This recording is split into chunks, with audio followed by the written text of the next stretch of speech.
akhirnya sudah sampai di Pura Teluk Terima Jayaprana. Banyak pemuda ini keluarga. Antrean parkir sudah sejauh 500 meter. Kita shot dulu ini saudara kita yang kayaknya mencuri ketipat di mobil. Lihat para kera yang liar naik ke pohon. Lihat beberapa kera yang liar. Saudara kita kayaknya. Katanya saudara yang berasal dari satu evolusi menurut Darwin, tapi anehnya kera-kera ini tidak pernah berevolusi menjadi seperti manusia. Perlu dipertanyakan ya. Lihat itu bojongnya lumayan juga agak marah-marah sedikit. Ini juga ada kera satu yang lagi mengintai. Dia mau merampas makanan. Wah, banyak juga, lihat. Di dalam ada anak-anak monyet yang lagi kejit-kejit juga. Apakah dia menyapa kita atau dia hanya ingin menginginkan makanan saja?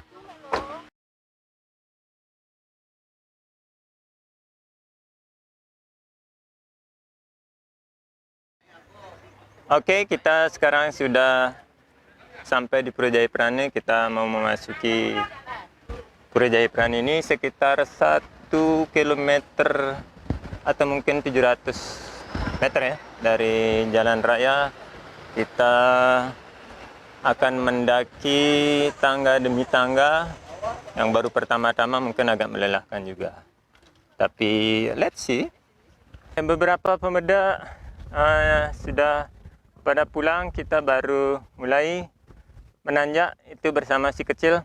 Masih kuat. Ini sebelum nangkil bersama ke sana, kita kulik dulu sejarahnya ya. Emang lu tahu ceritanya? Ya jelas tahulah Pak D, saya kan suka baca.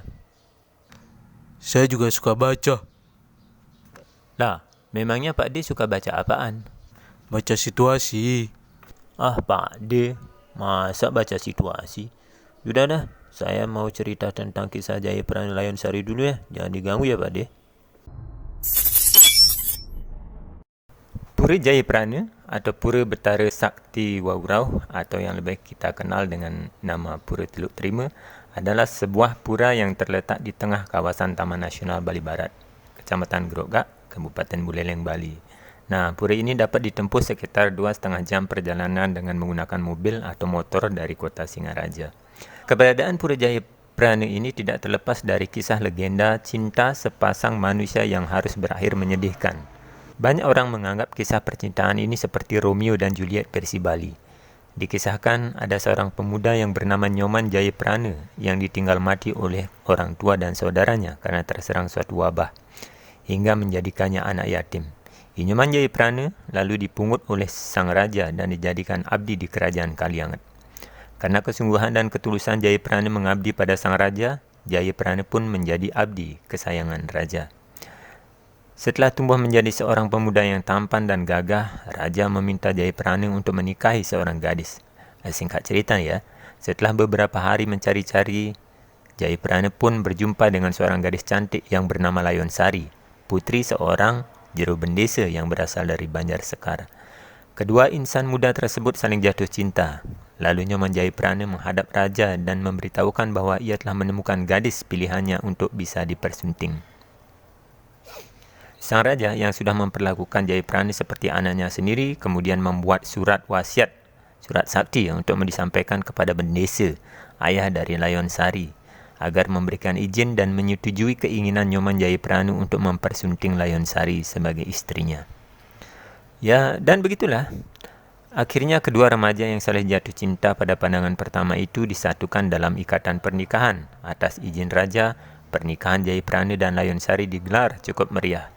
Beberapa hari sesudah acara pernikahan dilaksanakan, Jayaprana dan Layon Sari menghadap raja untuk memperkenalkan sang istri kepada raja yang telah dianggapnya sebagai orang tua sendiri karena telah memungut dan memeliharanya dari sejak kecil ketika ia menjadi anak yatim.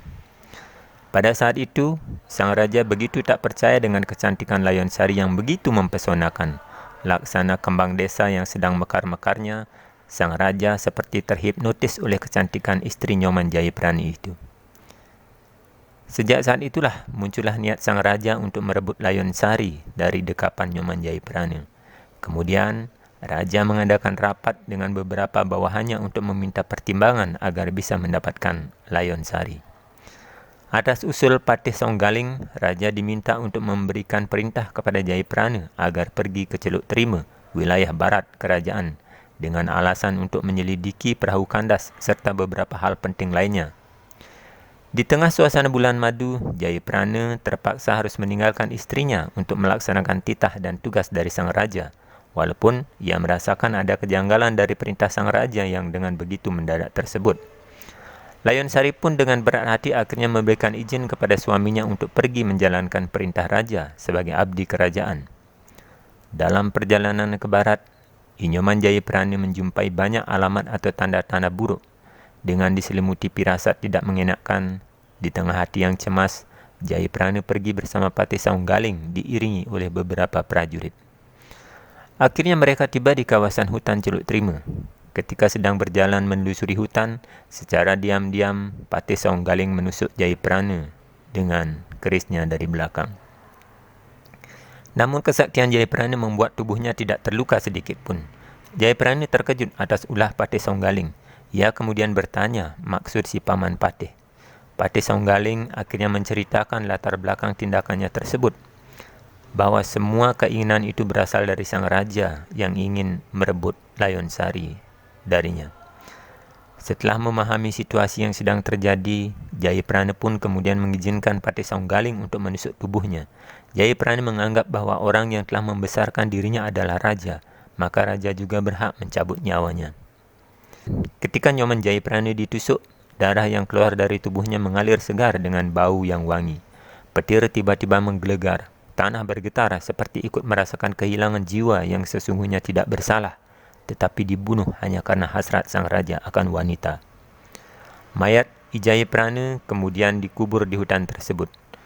Patih Songgaling dan rombongan prajurit pulang kembali ke istana, tetapi beberapa di antaranya juga mati karena diterkam harimau dan binatang buas lainnya selama dalam perjalanan pulang. Beberapa prajurit yang berhasil selamat dan tiba di kerajaan lalu memberitakan hoax, kabar burung bahwa Jayapurana telah ikut mati dalam usaha untuk memerangi para perampok. Mendengar kabar itu, Layon Sari menjadi begitu terpukul, sedih tak terkirakan. Ia merasa ada yang janggal dari kejadian tersebut. Setelah melakukan tipu daya dengan menyebarkan kebohongan secara terstruktur dan masif, raja kemudian melanjutkan plan B, yakni berusaha menjadi pahlawan kesiangan untuk menghibur hati Layon Sari dan memaksa membujuk Layon Sari agar bisa menjadi istrinya. Layon Sari kemudian menyadari bahwa terbunuhnya Nyoman Jayapurana suaminya adalah karena siasat busuk sang raja. Akhirnya dengan menggunakan keris, Layon Sari pun melakukan tindakan bunuh diri. Kematian Layon Sari membuat raja menjadi gila karena kehilangan kesempatan untuk menikmati kehidupan bersama gadis impiannya. Sang raja pun kemudian mengamuk, menusuk semua orang yang ada di sekelilingnya. Kekacauan terjadi hingga sang raja pun terbunuh. Nah, itu tadi sekilas cerita Jayapurana dan Layon Sari ya, yang menjadi inti dari keberadaan Pura Jayapurana. Dramatis sekali ya.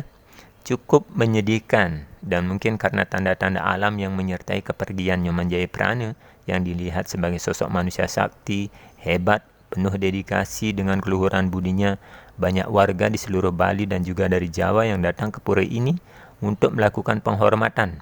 Di samping juga untuk melakukan permohonan, karena di tempat ini banyak permohonan bisa terkabul dengan lebih instan, asal permintaannya juga yang tidak neko-neko. Menyesuaikanlah dengan keadaan diri. Jangan muka standar nanti minta dikasih jodoh yang mirip artis K-pop. Nggak nyambung kali ya. Situ kali yang minta jodoh. Ah, tidak Pak D. Saya kan sudah punya istri. Masa mau minta jodoh lagi? Ya, saya dulu sama mantan pacar saya nangkil ke sini. Tapi toh kita masih tetap bersama jadi suami istri. Kalau soal putus hubungan pacaran, itu mah bukan karena dibuat oleh spirit yang ada di sini, tetapi justru karena mereka memperhatikan bakti yang dihaturkan para pembedala. Maka kita dibantu untuk melihat kejelasan tentang pasangan masing-masing yang biasanya banyak ditutupi pada masa pacaran. Pada masa pacaran yang terlihat kan yang bagus-bagusnya saja. Sifat aslinya mah sering ditutupi. Makanya jika ada dusta di antara pasangan yang nangkil ke pura ini, biasanya dalam waktu dekat mereka akan saling menemukan atau melihat apa yang selama ini tersembunyi dan bisa menjadi petaka di kemudian hari bagi berlangsungnya hubungan itu. Tetapi kalau tidak ada dusta dan memang dilihat ada perjodohan karma, tentu saja hubungan mereka akan langgeng-langgeng saja. Ngerti ya? Jadi tidak usah takutlah bagi para pasangan yang memang tidak ada dusta di antara mereka untuk nangkil ke pura ini. Akhirnya kita nyampe juga di sini. Sekarang kita akan masuk ke dalam tempat pemujaan di mana patung Jayaprana dan Layonsari distanakan. Silakan nanti berdoa agar masing-masing dari kita diberikan dan mampu mengembangkan rasa cinta bakti, cinta kasih, serta kesetiaan terhadap pasangan, seperti halnya Jayaprana dan Layonsari, agar kita tetap akur membina hubungan. Nah, setelah kita selesai membakti di sini, jika kita ingin pergi melihat tempat di mana Nyoman Jayaprana dibunuh oleh Saunggaling, di mana tempat itu sekarang menjadi tempat melukat, kita harus pergi ke bawah menelusuri hutan di Taman Nasional Bali Barat ini. Oke, sekarang kita akan masuk ke dalam Taman Nasional Bali Barat. Kita akan mute dulu, tidak pakai mic wireless lagi. Kita fokus untuk mendengarkan suara-suara alam di hutan ini sambil menikmati, merasakan vibrasi dari hutan belantara tempat di mana Nyoman Jayaprana dibunuh oleh Saunggaling. Kita ikuti penelusurannya ya.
Oke guys, itu tadi perjalanan kita menelusuri hutan untuk mencari tahu di mana tempat Jayaprana dibunuh oleh Patih Saunggaling. Sekaligus kita juga untuk menelusuri secara logika kenapa sih ada rumor yang mengatakan bahwa pasangan yang pergi ke Jayaprana ini biasanya akan putus. Sekarang kita pamit dulu, kita akan lanjut ke Pura Pulaki. Sampai jumpa di sana ya. Bye bye.